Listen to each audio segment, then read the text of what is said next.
अभी तक हमने आपको दिल्ली, हैदराबाद और मुंबई में फैले घोटाले के बारे में कई अहम बातें बताई। अब हम आपको वो बात घोटाले की बताते हैं जिसके लिए ईडी की एंट्री इस केस में हुई है, और वो है घोटाले से कमाई का मामला। उस कमाई का देश में किस तरह से मूवमेंट किया गया, और अगर उस किकबैक को कहीं ब्लैक से व्हाइट करने की कोशिश हुई तो वो कैसे हुई, और इसमें किस आदमी ने सबसे ज्यादा महत्वपूर्ण भूमिका निभाई। मनीष सिसोदिया ने जिस शराब नीति का मसौदा बनाया उसमें जानबूझकर वो बदलाव किए गए जो सरकार को घाटा पहुंचाते और शराब निर्माता, वितरक और साउथ लॉबी को फायदा।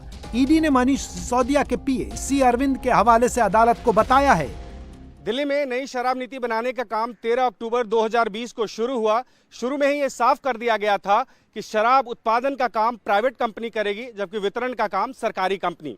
फ्रीडम ऐप से सीखकर आपने पेपर प्लेट का उत्पादन शुरू किया है। अगर ऐसा है तो आप अपने पेपर प्लेट्स को 1 करोड़ फ्रीडम ऐप के जो ग्राहक हैं उन्हें बिना किसी खर्चे के आप उसे बेच सकते हैं। खुदरा दुकानें लॉटरी से बांटी जाएंगी, किसी बड़े ग्रुप को ठेका नहीं दिया जाएगा। सरकार ने इस पर जनता की राय मांगी, इसमें एक्सपर्ट कमेटी की राय भी शामिल थी, और ये सारी बातें ग्रुप ऑफ मिनिस्टर्स के सामने रख दी गई। 5 फरवरी 2021 को मनीष सिसोदिया, सत्येंद्र जैन और कैलाश गहलोत को मिलाकर एक ग्रुप ऑफ मिनिस्टर बनाया गया था, जिनका काम था नई शराब नीति की प्रक्रिया को तेजी से आगे बढ़ाना। 22 मार्च 2021 को मनीष सिसोदिया ने अपनी रिपोर्ट सौंप दी और फिर इसे पॉलिसी बनाने के लिए एक्साइज विभाग के पास भेज दिया गया।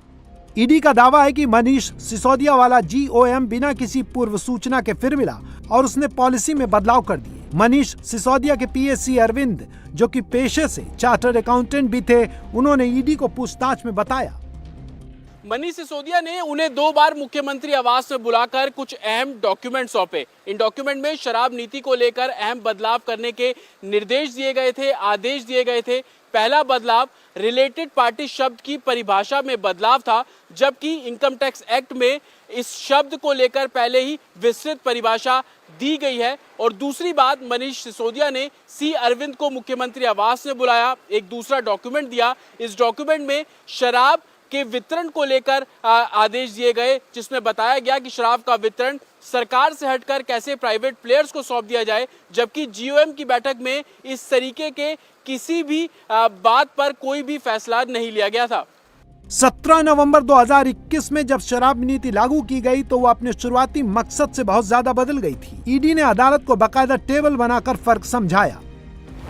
होलसेल वितरक सरकार को बनना था लेकिन प्राइवेट को दिया गया। फुटकर दुकान लॉटरी से बटनी थी लेकिन लिमिटेड एंटिटी मॉडल लागू किया गया। सरकार के वितरक बनने से उत्पादक को होने वाले फायदे पर टैक्स लगना था, लेकिन सरकार ने उसे 12% मुनाफा दे दिया।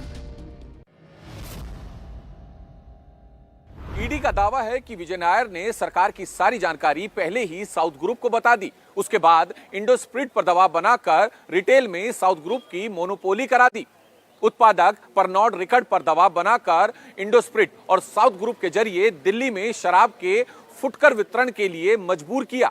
इसकी एवज में उत्पादक को जो 12% का मुनाफा दिया गया, उसका 6% मुनाफा किकबैक के रूप में लिया गया।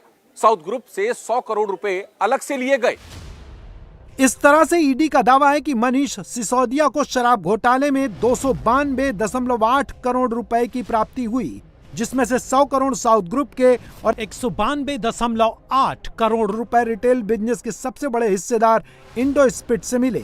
बदले में रिटेलर को 185% मुनाफा दिलाया गया। फ्रीडम ऐप से सीखकर आपने पेपर प्लेट का उत्पादन शुरू किया है। अगर ऐसा है तो आप अपने पेपर प्लेट्स को 1 करोड़ फ्रीडम ऐप के जो ग्राहक हैं उन्हें बिना किसी खर्चे के आप उसे बेच सकते हैं। ईडी ने पेज नंबर 47 पर चार्ट बनाकर यह दावा किया है कि विजय नायर ने साउथ ग्रुप से बात करके दिनेश अरोड़ा को अभिषेक से कोऑर्डिनेट करने के लिए कहा। यह सब कुछ हवाला का पैसा हैदराबाद से दिल्ली लाने के लिए किया गया। करोड़ों रुपया हवाला के जरिए हैदराबाद से दिल्ली भी पहुंचा।